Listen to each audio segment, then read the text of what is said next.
picanha vai aumentar o imposto ainda. Vai aumentar, porque é carne nobre. Que pode comer carne nobre e ter dinheiro para pagar imposto. Aí a gente tira o imposto da sambiqueira e taxa a picanha. A picanha está cada vez mais longe. Pois é.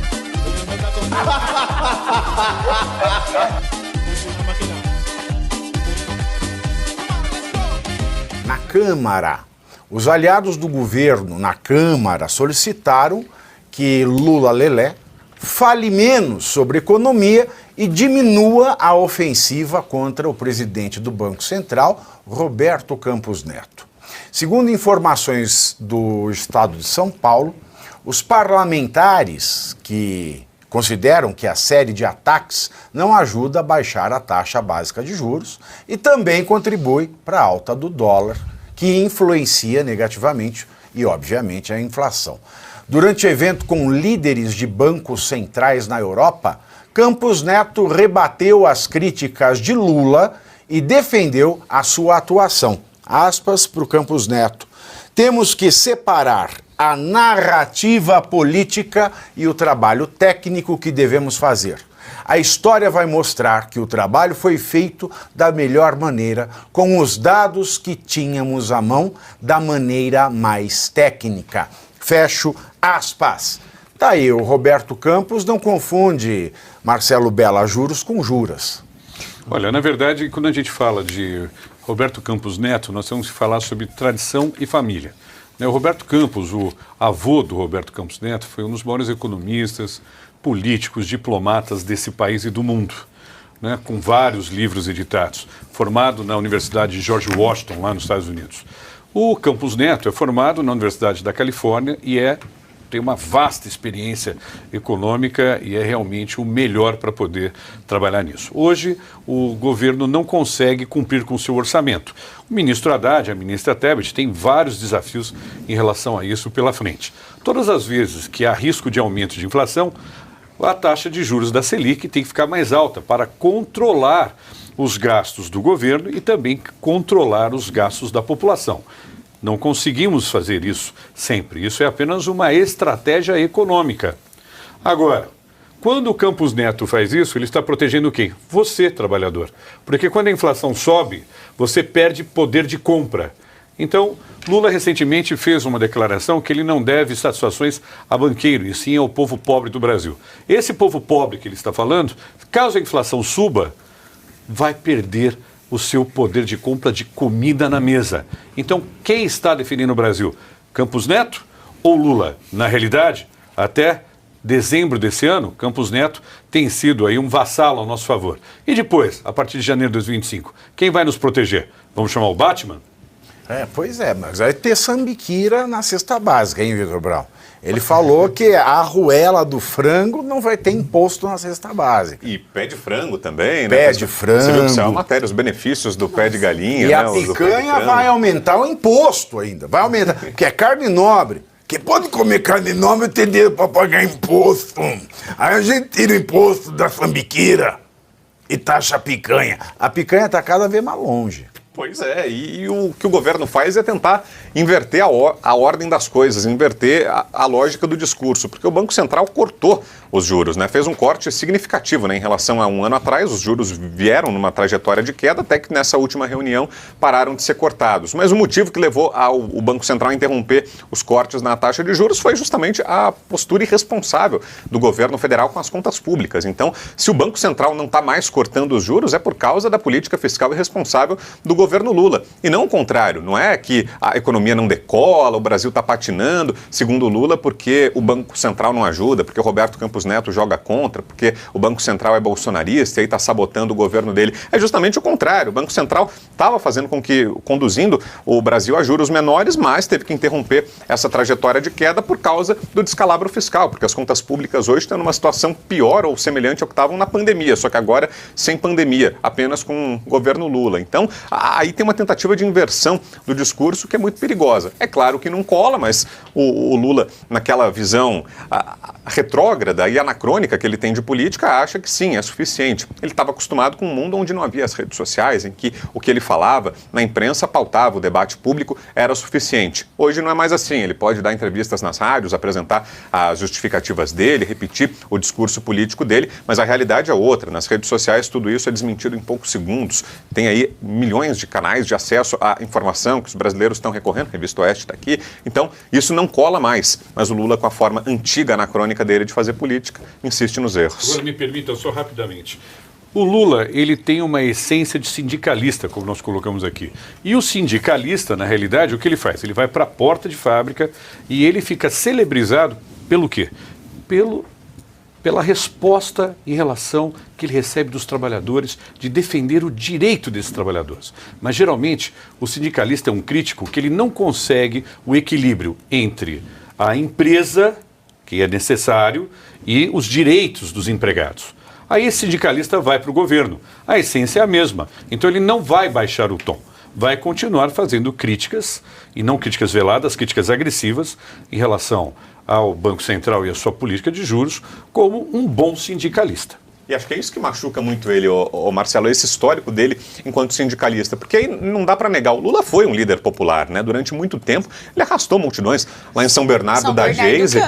Ele era um líder metalúrgico influente. Nessa era, ainda antes das redes sociais, com acesso limitado à informação, o Lula foi influente. Posso colocar pimenta nisso daí? Eu não sei até que ponto ele foi um grande... Eu não sei até que ponto ele foi um grande sindicalista, não. Há argumentos de que ele não passava de um pelego, e para aqueles que entenderem adequadamente, pelego é aquela pele que coloca entre o cavalo e o assento do cavaleiro, né? Para que ele não machuque nem assim, nem o cavalo. Na questão do sindicalismo, o pelego é aquele cara que se coloca entre o trabalhador e o proprietário, o patrão, para não machucar nenhum dos dois. Ao invés de estar defendendo os interesses de um, acaba, na realidade, em defender os interesses de ninguém. Há muitas informações ou acusações... Tuma Júnior, naquele livro Assassinato de Reputações, é difícil de ler aquele livro, mas ele diz que o Lula ele era tipo um X9 ali na época do regime. Não foi só o Tuma Júnior, não. Algumas pessoas diziam que ele, na realidade, ele era um pelego, mas é interessante, olha que foi maravilhoso o Marcelo ter trazido a questão dele ser um sindicalista que queira ou não queira, uma coisa o sindicalismo, os sindicatos fazem muito bem. Eles treinam negociação e discurso apologético de defesa ou discursos demagógicos. Isso, eles são muito bem treinados, que está dentro da regra política. O problema todo é quando você pega um sindicalista e confunde o sindicato com o partido político ou com projeção de partido político. O sindicato está brigando por questões de direitos trabalhistas, você diz, está na lógica do processo social. Tudo bem, eu não gosto, mas a gente engole. Agora, ele querer fazer política ou se apresentar como braço de partido político ou se apresentar como alguém que pode ser um governante de um país é completamente diferente. Essa é a razão pela qual mostra que o sindicalismo no Brasil é totalmente inadequado. E a maneira como ele trabalha, os sindicatos trabalham com projeções de partidos e ficam dando força para partido demagógico que coloca uma personalidade como essa, que ao invés de ficar fazendo discursos para tentar apaziguar o povo brasileiro ou mostrar, a melhor forma de apaziguar não é ficar bajulando ou mentindo, é fazer um programa de governo com clareza, com transparência, dizendo por que está saindo de tal lugar para chegar a tal lugar. Como assim? Não, o profissional, o que distingue o profissional do amador, não é o dizer o que precisa ser feito, é dizer como fazer aquilo que precisa ser feito, e com transparência, para que toda a sociedade possa legitimar, porque a sociedade vai questionar. É o direito democrático questionar o processo, mas ele não faz. Então ele fica naquele discurso daqueles líderes sindicais daquela época em que era apenas ser um pelego, é o que me parece. Só para concluir, olha que coisa, o Campos Neto, normalmente você vê tradições que surgem homens brilhantes, mulheres brilhantes, e quando deixam descendentes, eles não acompanham muito bem. Roberto Campos Neto, eu vou te dizer o seguinte, você não tem que se justificar. Você é o que tem de maior qualidade hoje como quadro político e técnico no Brasil. Foi uma escolha espetacular do presidente Bolsonaro ao ter te indicado. Por qual razão? Porque ele é um cara técnico, ele é elegante, ele é gentil, ele não confunde política com a sua função de presidente do Banco Central, que é exatamente tratar da saúde da moeda. O Banco Central, ele não tem que estar indo um cara conversar com o presidente da República, que nem o Galípolo fez, porque foi conversar com Lula sobre o quê?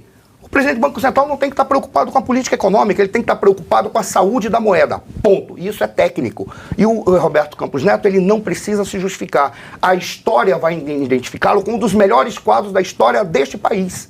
Não apenas desse presente que nós vivemos. Ele, e detalhe, mostrando que ele manteve a tradição do seu avô, que foi um dos homens mais espetaculares que nós tivemos dentro das mentes intelectuais do Brasil. E um dos maiores críticos da Constituição brasileira. Exato. Vale lembrar, a obra escrita dele, os artigos criticando a Constituição de 88, são referência em estudo de direito constitucional. E São Bernardo, como vai, GG? São Bernardo do Campo. Eu só discordo um pouquinho quanto à popularidade. Ele tinha muita popularidade, São Bernardo.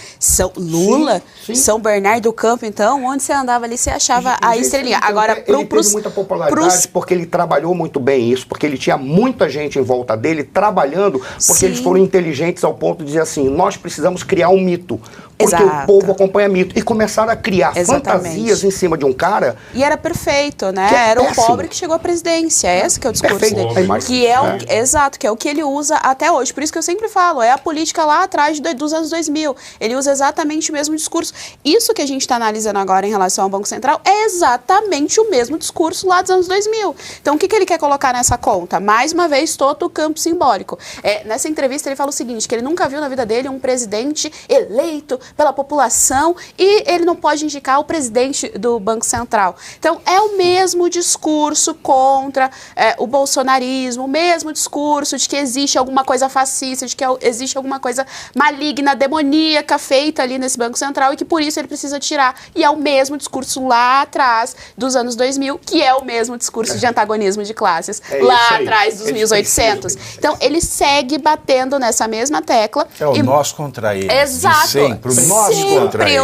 E você vê que ele remonta exatamente o de classe. Nesse daí do Banco Central, ele traz o marxismo ortodoxo. Então, é o de classe. Ele está governando, ele está tomando medidas para o povo rico e eu quero fazer para os pobres. Sendo que a verdade que a gente sabe que, por exemplo, em termos de inflação, quem gera isso é a máquina estatal, não o empresariado. Então, a culpa é sempre da máquina estatal, que é agigantada aqui no nosso país. A fuga do dinheiro não se dá, não é porque tem uma taxa de juros alta, é porque um presidente te acha no direito de se reunir com o diretor do Banco Central, todo mundo diz, então, é o que vai acontecer daqui a um ano. Exatamente. Agora, todo sindicalista, ele mata a galinha dos ovos de ouro. Ele vai para a porta da fábrica, ele convence você, funcionário, que você deve lutar contra o seu patrão, e a empresa fecha e quem fica sem emprego é você. Exatamente. Geralmente. Quem paga o pato é sempre o povo, a dor nas costas é sempre do povo.